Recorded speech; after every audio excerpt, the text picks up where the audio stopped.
MPP స్కూల్కు ప్రహరీ నిర్మిస్తే తమకు రావాల్సిన నిధులను పంచాయతీ కార్యదర్శి భాష డ్రా చేసుకున్నాడని నెల్లూరు జిల్లా లింగసముద్రం మండలం గంగళాపురానికి చెందిన గోకంటి కిరణ్ ఎన్టీఆర్ భవన్లో ఫిర్యాదు చేశారు. అతనిపై చర్యలు తీసుకుని తమకు నగదు ఇప్పించాలని అర్జీ అందజేశారు. ఎన్టీఆర్ భవన్లో నిర్వహించిన గ్రీవెన్స్లో మాజీ MLA Peela Govinda Satyanarayana, Vadnekula Kshatriya finance corporation chairman CR Rajan బాధితుల నుంచి అర్జీలు స్వీకరించారు. సంబంధిత అధికారులకు ఫోన్లు చేసి సమస్య పరిష్కారానికి కృషి చేశారు.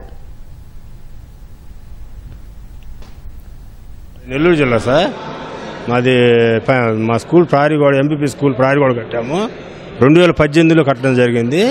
19లో ప్రభుత్వం మారిపోయారు. పంచాయతీ సెక్రటరీ బాసావాలి అని అతను అమౌంట్ డ్రా చేసుకుని వెళ్ళిపోయాడు. అప్పుడు ప్రభుత్వం లేదని మేము గమ్ముకున్నాము. ఇప్పుడు మన ప్రభుత్వం వచ్చినా కూడా మేము అధికారికి అడిగి తిరిగినా మా పని కావట్లేదు. తిరిగి మేము అల్లాడిపోయి ఉన్నాం. మా డబ్బులు మాకు ఇప్పించో కోరుతున్నాం. అతను బాసావాలి అని అతను త్రిపురాంతకం మండలంలో ఇప్పుడు డ్యూటీ చేస్తున్నాడు.